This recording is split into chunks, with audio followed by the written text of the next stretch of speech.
Welcome to the Farrell Sports Business podcast, where we talk to leaders, entrepreneurs, people who have innovated and really created unique positions for themselves in their role in working in the sports industry. I'm the host, Matt Farrell. This week, we're going to take a little bit of a break from the interview format because I want to revisit some frequently asked questions that I get a lot of what it's like working in sports and how to get a job working in sports.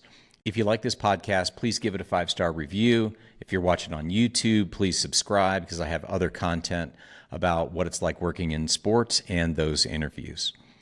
For now, let's jump into some of the most frequently asked questions that I've received over the course of my career about what it's like working in the sports business.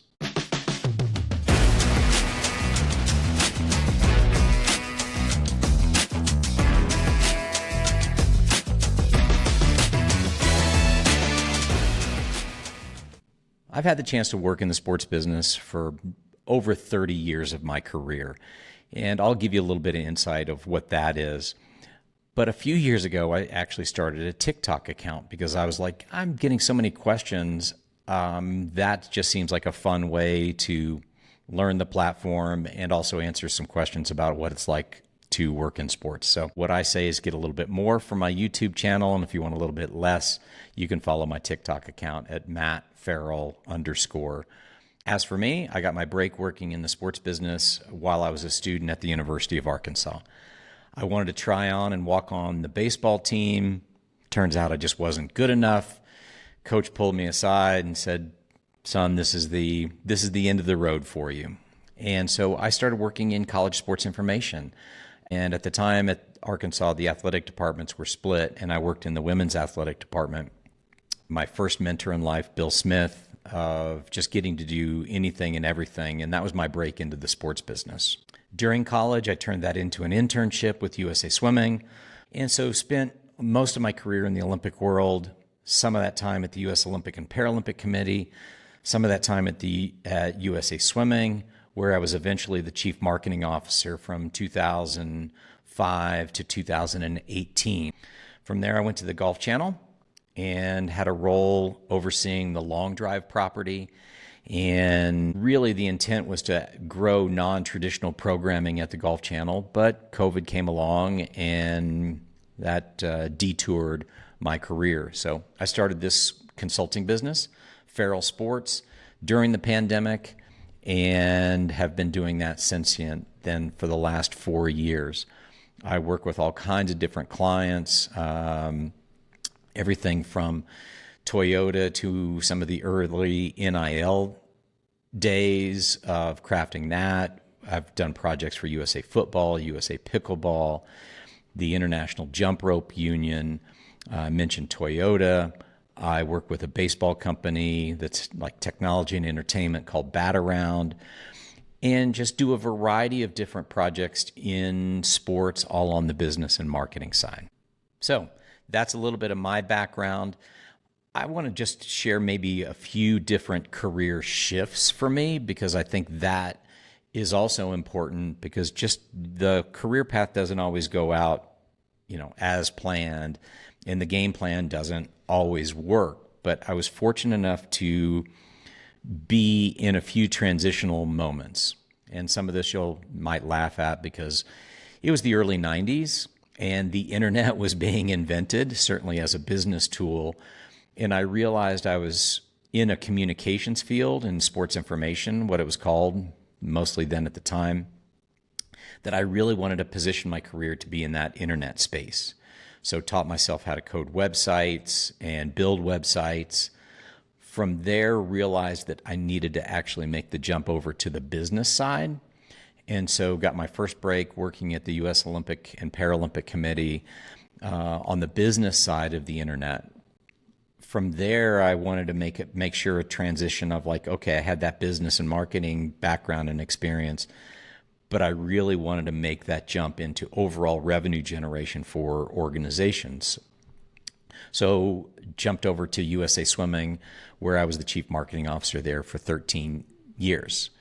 And so now my consulting business is taking all of those different experiences, all those different career transitions, when I knew when to make the jump, or at least in hindsight, life worked out, and apply that to what I do from a consulting perspective now. But all of that is a way of saying that I do tend to get asked a lot about what it's like working in sports and how to get a job in sports. I've had a more unique path with the Olympic path, the Golf Channel, than maybe some people who come into ticket sales for a major pro sports organization. But hopefully that perspective is helpful. So I want to get down to basics and go back, and I'm going to replay a fairly recent YouTube video about where to search for jobs to get a job in the sports industry. And one footnote and one addition that I'll add to things is the Clubhouse is a great site and resource for jobs specific to the sports industry. But for now, I want to replay a classic from just from a few weeks ago on YouTube about job sites and where to search for a job working in the sports business. I'm going to put your job search into three main buckets. One, sports-specific sites. Two, some general job-seeking sites. And then three, much more of a targeted personal touch. In the sports category, there are a few options. Teamworkonline.com.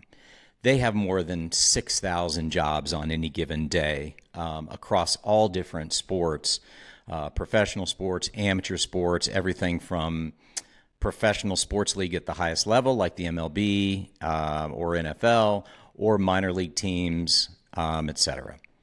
The second is if you're more into the college world, the NCAA has some great resources. Those are very college athletic department and or NCAA headquarter driven searches. Workinsports.com is another one. That is a subscription service. They have a $1 trial, a $1 trial for 7 days, and then it goes to about $40 a month. That's worth trying out just to see if it's giving you anything that you aren't getting in the other searches, which honestly I kind of doubt it. Other is jobsinsports.com. That's another good sports-specific one. And if you're looking to even work internationally outside of the United States, globalsportsjobs.com. Bookmark those. Those are good resources to use as you start your hunt, and you'll start to get a feel for where they overlap, where they differentiate, and what's best for you. The second is the general search sites. I wouldn't bank your career on these, honestly. LinkedIn, Google, Indeed, they're helpful and part of the process, but the thousands, if not tens of thousands of people who are seeking a job in sports are looking at those too. I use those as a check and balance. And maybe a little trick that I like to do sometimes is if I see a job at a specific company that I like and I find it on LinkedIn, I find it on Google, I'll go to that company's website to put in an application as opposed to just submitting through LinkedIn or Indeed. Hate to say it, but sometimes those sites end up just being an absolute black hole and you get ghosted on responses, status of the search, etc. So we'll talk about networking separately, but I try to go to the source that's posting the job as early and as often as possible, just to eliminate a step. The third bucket is really much more of that personal touch. And this is going to be harder for entry-level type jobs working in sports, but it's the executive recruiters. An executive recruiter is out there. They're hired by the company in many cases to field candidates and wean them down and select a candidate and recommend them for their client. In this case, the team or the league or athletic department or whatever it might be. They tend to be director level and above type searches, but you can go to LinkedIn and start searching for executive recruiter sports, headhunter sports, and you'll start to see people that you might want to network with on LinkedIn and see what searches they have going. Some other more boutique sports agencies out there, one's called Turnkey, ZRG.com, and another was Prodigy Sports. And those are two of the more prominent search organizations or executive recruiting organizations in the sports world. And then they tend to list what jobs and searches that they have active going on as well. Tend to be non-entry level jobs, but you never know, and it's just a good resource to follow on LinkedIn or bookmark their sites. But I told you in the beginning, there's a catch. As a general rule, your job search can't start and stop at online job sites and just submitting your resume into the digital pile of jobs out there. It's just not a high likelihood of success. It has to have some personal connection. It has to have some networking, and that is time consuming. It's a little bit hard, but I would be willing to bet that most of your career, your opportunities are going to come out of that. That's another video. We're going to add that to the YouTube channel soon about how to effectively network, where to go, how to do it. Especially sometimes people are a little more shy and that's not their thing. But I think there's some simple, effective ways to do it. We'll add that to a next video. Another question I get a lot, and it seems to be a source of stress and anxiety for students sometimes, is does my major matter? And the short version is I think you're going to be more defined in your career working in sports by what you do from an internship and an undergrad experience perspective.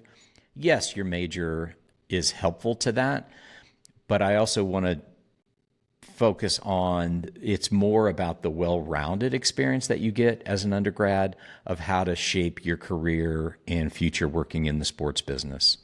Here's another recent video on YouTube of does your major matter?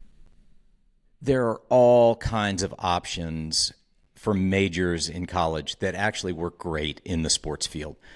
Sport management, business, marketing, economics, finance, communications, journalism, or if you want to even be more specific in your career path, like a kinesiology, even athletic training.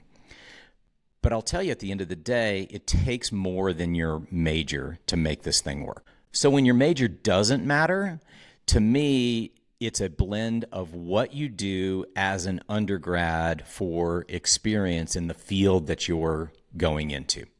For example, did you do an internship or maybe even 2 internships while you were an undergrad? Did you have a job working on campus or a local sports team that was related to the field of study that you're going into or the sports field that you want to go into? It's becoming more and more of a necessity, if not a requirement in my mind, that you have to get some experience under your belt as an undergraduate. That's going to matter more than what your actual major is. It's going to be rare that you're going to be asked about your major, maybe your first job, maybe at a cocktail reception throughout the course of your career. Rarely will be asked about your GPA. Possible exception is that first job. But your experience and those resume builders during your undergrad years, I feel are actually more important than your major. There are always exceptions. One major I like, or at least general direction, is a sports management major. Yes, you can get all the same skills from your internship and other traditional majors at your school, but being involved in a sports management program sometimes gives you extra resources for job placement after you graduate, connecting to internships, networking with other students and professors who are in the industry. So those are types of networks and communities that I like to try to plug into. And with all this said about what school you choose, what job site you select, and how you go about it, I would say those by themselves aren't enough to actually get a job. And the number one mistake that I see is not networking and not building a community and network of your peers, people you aspire to be, or their jobs that you aspire to have, and really building those relationships. I just think that throwing your resume into a pile electronically or otherwise is really only a small percentage of what you need to do to get a job working in sports. So that meeting people, networking, asking for informational interviews is very key to your success and ultimately landing a job working in sports. This is one of my favorite topics about working in the sports business. It's a career path that has worked out great for me, and I love it. So on this podcast, we've got a few other resources that could be really, really helpful if you go into the back episodes of this Farrell Sports Business podcast.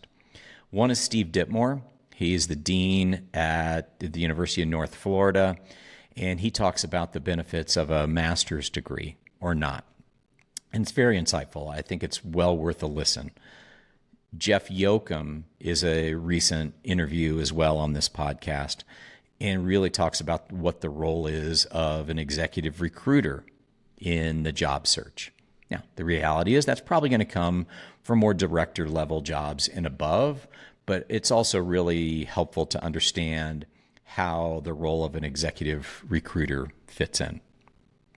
I have an upcoming episode here in September or early October with one of the founders of the Clubhouse, which is a website and job service for people looking for jobs in sports. And I think you'll find that's really, really helpful, especially for those people trying to break into the industry. If those comments are helpful to you, please visit those old episodes.